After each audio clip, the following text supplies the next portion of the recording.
Estás escuchando la homilía del día desde Magdala, Tierra Santa. Después de la multiplicación de los panes, cuando Jesús dio de comer a 5,000 hombres, sus discípulos lo vieron caminando sobre el lago. Al día siguiente, la multitud que estaba en la otra orilla del lago se dio cuenta de que allí no había más que una sola barca y de que Jesús no se había embarcado con sus discípulos, sino que éstos habían partido solos. En eso llegaron otras barcas desde Tiberíades al lugar donde la multitud había comido pan. Cuando la gente vio que ni Jesús ni sus discípulos estaban allí, se embarcaron y fueron a Cafarnaúm para buscar a Jesús. Al encontrarlo en la orilla del lago le preguntaron: «Maestro, ¿cuándo llegaste acá?». Jesús les contestó: «Yo les aseguro que ustedes no me andan buscando por haber visto signos, sino por haber comido de aquellos panes hasta saciarse. No trabajen por este alimento que se acaba, sino por el alimento que dura para la vida eterna y que les dará el Hijo del Hombre, porque a este el Padre Dios lo ha marcado con su sello». Ellos le dijeron: «¿Qué debemos hacer para realizar las obras de Dios?». Respondió Jesús: «La obra de Dios consiste en que crean en aquel a quien Él ha enviado». Palabra del Señor. Gloria a ti, Señor Jesús.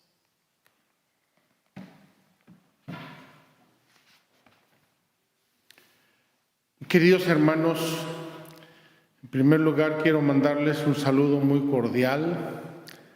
Ya van varios días que no he celebrado la Eucaristía desde aquí para ustedes, porque he estado acompañando algunos grupos de peregrinos, lo cual nos alienta mucho, nos consuela de que ya estén regresando los peregrinos a la Tierra Santa, desafiando vientos y mareas.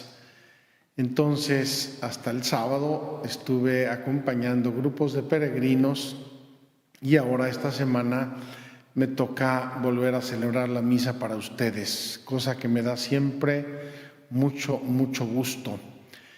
No sé qué les han venido comentando los padres en los días pasados, pero como a mí me gusta hacer, voy a tomar la liturgia en su conjunto y decirles que tenemos dos textos, dos joyas de la liturgia de la palabra preciosos precisamente para este tiempo de Pascua. Lógico, la Iglesia nos ordena la liturgia, nos acomoda los textos en el momento adecuado y preciso. El primer texto de los Hechos de los Apóstoles es un texto bellísimo porque nos muestra, nos explica uno de los hechos cruciales del cristianismo original inicial. Un hecho decisivo, muy decisivo para la expansión del cristianismo. Los días pasados vimos que los apóstoles escogieron a algunos hombres y los ordenaron diáconos. Y entre ellos estaba Esteban, que es el primero de la lista. Seguramente un hombre muy santo, muy fervoroso, un hombre que se adhirió sinceramente a Cristo. Pero resulta que Esteban fue tomado de mira por la gente mala y perversa que había en Jerusalén. Lo vemos por los hechos que nos refiere aquí la Escritura. No tuvieron ningún reparo en llamar testigos falsos para que acusaran a Esteban. Es decir, gente hipócrita, gente mentirosa, gente alejada de la verdad. Y como nos dice Jesús, los que se alejan de la verdad no viven en la luz, viven en las tinieblas. Y llevan al pobre de Esteban, lo llevan al Sanedrín. Un Sanedrín que no hace mucho tiempo no tuvo reparo en inventar testigos falsos para acusar a Jesús. Un lugar corrompido por lo que podemos intuir. Y entonces llevan a Esteban, diácono, y lo están acusando. ¿De qué lo están acusando? Con unas palabras muy parecidas o muy similares a las acusaciones de Jesús, le acusan de hablar contra el templo y contra Moisés. Resulta que el templo, en tiempos de Jesús, había sido recientemente agrandado, embellecido por Herodes. Seguramente uno de los edificios más bellos, más lujosos, más deslumbrantes de la humanidad en aquel tiempo. Y para los judíos, con toda razón, la casa de Dios, el lugar donde Dios habitaba, porque los profetas, Ezequiel, por ejemplo, habían visto allí en el templo la gloria de Dios. Entonces, había la obligación de subir a Jerusalén por lo menos una vez al año al templo para adorar a Dios en su casa, en su templo, y llevaban sacrificios, llevaban ofrendas, etcétera, etcétera.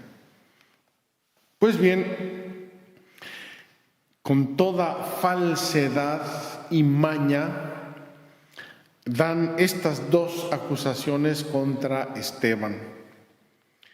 Dice, sobornaron a algunos hombres, es decir, les pagaron para que dijeran la siguiente mentira: nosotros hemos oído a este hombre blasfemar contra Moisés y contra Dios. Gravísima acusación para una sociedad teocrática, gravísima acusación. Ha blasfemado, ha hablado contra Moisés, el profeta más grande de la antigüedad, y contra Dios. Pues bien, alborotan al pueblo, alborotan a los ancianos, a los escribas, difunden la calumnia, la mentira de que este señor ha estado blasfemando, etcétera, etcétera. Se apoderan de Esteban por sorpresa y lo llevan ante el Sanedrín. Dios santo, deberían haberlo llevado ante el lugar más santo y más veraz, y lo llevan ante una cueva de mentirosos, hipócritas, calumniadores, mentirosos, blasfemos. Esos sí que eran blasfemos. Y allí presentan otros testigos falsos que dijeron lo siguiente: este hombre no deja de hablar contra el lugar santo del templo y contra la ley. Ya no fueron personas, ya no es Moisés y Dios, ahora es el lugar santo y la ley, dos cosas sacrosantas, igualmente para el judaísmo. Le hemos oído decir que ese Jesús de Nazaret va a destruir el lugar santo y va a cambiar las tradiciones que recibimos de Moisés. Y termina esta lectura con una frase muy linda.